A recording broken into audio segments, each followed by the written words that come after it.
What's up, YouTube? Capital G here, D&O commentary. I almost didn't have my mic in the right spot. All right, so we got Carl Lopez 96 versus Flaming Ice. Just played against this guy. He kind of wrecked me with I was playing Volcanics. He's playing OCG Performages and Powers. He's kind of a dick, to be honest. But anyways, to the match. So it is Monarchs versus Performages and Pals. Now, the match was in Carl Lopez's favor. He had the minion, if I'm not mistaken, is the field spell, which makes it so that you can't special summon monsters from the extra deck. The give and take is you also have to have like no extra deck too.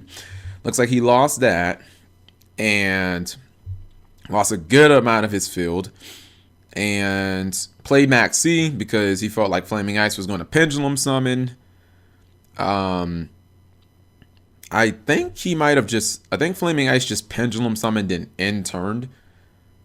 He drew two cards though. Yeah, I think he drew one for the pendulum summon, and then he just drew one for his turn.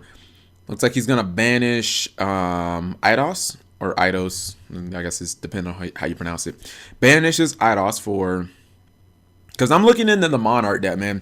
I'm trying to find a deck that's like fast, and the problem is it feels like there isn't anything there's not a lot of anti-meta stuff that is kind of like blanket anti-meta. If you get what I mean. Like, you can play anti-spell fragrance, but like that doesn't do anything against Cosmos, you know? Like, it's only good against pendulum decks. Or, you know, you can try other things like Gozen Match, and those aren't good against like the archetype decks. Well, the main archetype Exceed based decks like Burning Abyss and Sertan Knights, like that's really doesn't stop them that much.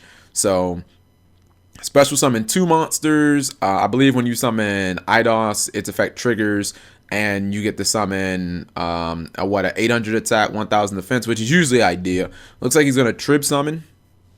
I just played against a version of Monarchs, summoned Erebus. Now he says effects. Do these guys have effects when they're attributed? That would just be dumb. I don't think they can have that. So Erebus is Chain Link 1. Now I know what Erebus does. It's non-targeting. It's basically it's like mini tiramisu, sort of. You send two different speller traps, Monarch speller traps, from your hand or deck to the graveyard. I've never really seen anybody use the hand. Oh, I guess Idea does have an effect. Okay. That must have triggered. But I know Erebus, he can spin from field, graveyard, or actually he's more like Trishula, to be honest, than Tiramisu. Yeah, but in essence, you send two Monarch Speller Traps to the grave, from your deck or hand to the grave, and then you get to spin something on the field, non-targeting, so he can crack a scale, obviously. Now I think this is the card that its scale changes, and then if you activate it, then you get another Performapound pendulum monster. I think it can also search out Scroll Combat Joker, which is just wow, like just stop it, Konami. But again, they made Performapounds were garbage for so long, and they just started making them like really, really good. And, you know what I mean? You look at something like Stratos and compare it to Joker, and it's like kind of the same thing. So he's not going to activate Erebus, hits the back row, chooses not to crack the scales. Again, it's non-targeting, so your opponent can be like chain. It's too late for them at that point. Once you start resolving the effects, too late. All right, so he's gonna banish Pantheism. That artwork looks so nice, by the way, too. Okay, so Pantheism is when it's in the graveyard, you banish and then you reveal 3 to show your opponent. Dominion is the field spell where your opponent can't summon from the extra deck, and this one is the one, Tenacity, it's I think reveal a Monarch and add a Speller Trap. So wait a minute, it doesn't do it. Yeah, okay, I get what he's doing, you sneaky devil. If he has a Monarch in his hand, because you have to reveal a monster with Monarch stats. I think it's 28/24 1000. If he reveals this, then he can just get Dominion to his hand. If I'm not mistaken, he can just get Dominion right back. So I'm pretty sure he wants to get Dominion since he just lost it. Because if he does happen to kill his whole field, I guess the scales will largely become irrelevant, considering Flaming Ice only has, like, he doesn't have a hand. Yeah, I'm guessing that the scales will become irrelevant, and the back row could threaten him, but if you spin the back row with Erebus, then it doesn't matter. So the thing I like about Monarchs is, oh no, he's going to activate, oh, okay, so he gets rid of the Tenacity, okay. I thought he wanted to use it to get Dominion, but I guess he must not have a Monarch then, I guess. So it's that tenacity, or excuse me, pantheism is like a Destiny draw. It's basically Monarch Destiny draw. And I think the second effect to reveal 3 is once per turn, but the first Destiny draw effect is not once per turn, so you can just keep on Destiny drawing it up. So he's gonna banish Dominion to use this one is the Prime Monarch. This is the one that special summons from the graveyard. Does it summon itself in defense? I've never seen people summon it in attack mode. Because, I mean, I know it only has the stats are like reverse Monarch stats, but you never know. I mean, maybe you want to attack with it one day. Nope, in defense position as a normal monster. Okay, I'm like, I think maybe that would be OP because he'd be able to run over Luster Pendulum with it, like randomly enough. So, but the reason I like Monarchs as kind of like a good answer to most of the meta is because they have what I like to call the Necrise factor, with like the Necrise of Unicorn, where it's even better than like the Necrise of Unicorn, because with the Necrise of Unicorn you shut down anything special summon from the extra deck. But with some of these newer decks that are saying you can't even summon from the extra deck, that's infinitely better. So he's going to tribute summon. Oh, that's why people run this card. It's for OTKs. I got it. I was trying to figure out for the longest time why people ran Karaz. I was like, dude, that card is so bad. But I guess it's like, if you're going to kill your opponent, then it doesn't matter. So basically he pops his field and then he gets to draw 2, but like if you don't have damage juggler, then you lose. And I believe that they're playing under OCG/TCG, where damage juggler is obviously banned. So I don't really know what you're gonna draw. So yeah, I guess I see why people run Karuz in the deck. I think it's more or less like a one of for Monarchs, but it's good tech, I guess. Because I mean, it's obviously searchable because it has Monarch stats. It doesn't really feel like a Monarch. I guess it kind of looks like a Monarch. It's weird because you can blow your own cards up, but I guess it's really just, it's a damage push card. Like if you can give your opponent cards to just kill them, then I guess it makes sense. It's like a one-shot thing. Normal summons Pendulum Wizard. I would assume he's going to play Monkey Board after that, right? Usually people don't use that as their normal summon. Usually they pinned it and they normal summon Scroll Acrobat Joker. I could be wrong about this. Oh no, he's going to play Archfiend, Eater of Nefariousness. Okay. This card is in the Gigabyte family. I think it's in the Gigabyte family. I could be wrong about that. Then special summon Hat Tricker.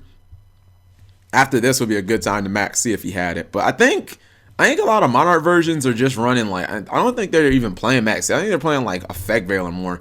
Because the guy I just played against, he played like Veiler. Let's see if he might try to go for that turn 1 Cyber Infinity. Goes for Ptolemaeus.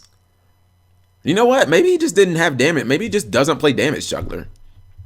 Because, like, Ptolemaeus is banned in the OCG. So I think if a card is legal, then it's legal in this. But I guess he just doesn't play Damage Juggler, or he didn't have it, or what? Because he would have drawn 2 cards, but I guess it's irrelevant. We're on to game 3. All right, so we've got a turn 1 Ptolemaeus. This is where the Monarch Stormforth really comes in handy, by the way, too. All right, Summon of Eidos, and Eidos gets a copy of Erebus. Let me read these guys so I can understand them. Because I know, what's it called? It says, during your main phase this turn, you can tribute summon 1 monster in addition to your normal summon. Okay, I'm not certain about this, but I'm pretty sure that this goes off even if this guy leaves the field. I gotta see if this is. I'd have to look at the text and compare it to Evil Swarm Caster, but I'm pretty sure that you get that normal summon, even if what's it called. You can only gain it once per turn. Obviously, I can't think of any cards that give you extra summons that you can use like twice per turn, because Konami always knows if we give them an extra normal twice, then they'll just OTK people. And then obviously when you normal summon it, then you get a what's it called. Oh, wow, he didn't even, okay, that was unexpected. Goes for the Vanity's Fiend. Huh. That was unexpected. So he just tributes it straight up for Vanity's Fiend. Again, if he would have had a Monarch Stormforth, you almost want to say that would have been a definite, maybe a definite win there. Well, I mean, I don't know. Maybe Flaming Ice has like Regeki or something. Who knows? Sets one card in his back row. March of the Monarchs would be so good here. Just making sure that your Vanity's Fiend is protected. Because he still has to get over the Ptolemaeus. But the thing is, like, Monarchs can get through their deck pretty quickly. Now, you can't use this card because it doesn't have, like, the Monarch stats, per se. Because of this 200 extra is, like, not really good. Activates Tenacity. Shows him Caius the Mega Monarch in his hand. Okay. And now he gets to search any spell or trap he wants. So the reason I say you can get through your deck kind of fast is because Monarchs do have a Destiny draw, because they've got Pantheism, which is pretty, like, it accelerates your deck. Yeah, I feel like you need decks with some type of speed. Oh, looks like, okay, that's the card he wants to get. Obviously, the Monarch Storm 4th.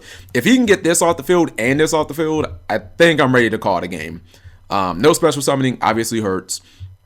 And then, again, there's no damage. Well, really, there's no damage juggler. Trick Clown is irrelevant. But there being no damage juggler is really bad. Activates Return of the Monarchs. Then activates Stormforth. Oh, no. Activates, summons another Vanity's Fiend. This is Vanity's Fiend Madness. And I believe when a monster is tributed, you get to search a monster with Monarch stats. If I'm not, I'm going to just assume that, because I don't actually know what this one does off the top of my head. When you tribute summon a monster, you can activate one of these effects. Search Monarch stats. With a different name than the tribute summon monster. Add from your deck to your hand one monster with 2,800. Oh, okay, so it gets you a Monarch or a Mega Monarch. And the monster has to remain face up to resolve that effect. And it looks like just GG, too much anti-meta Monarchness, dude. Definitely going on. Flaming Ice it didn't seem like he opened that strong. When he played against me, he opened with like Ptolemaeus plus Infinity, like turn 1. But it looks like he didn't open that strong.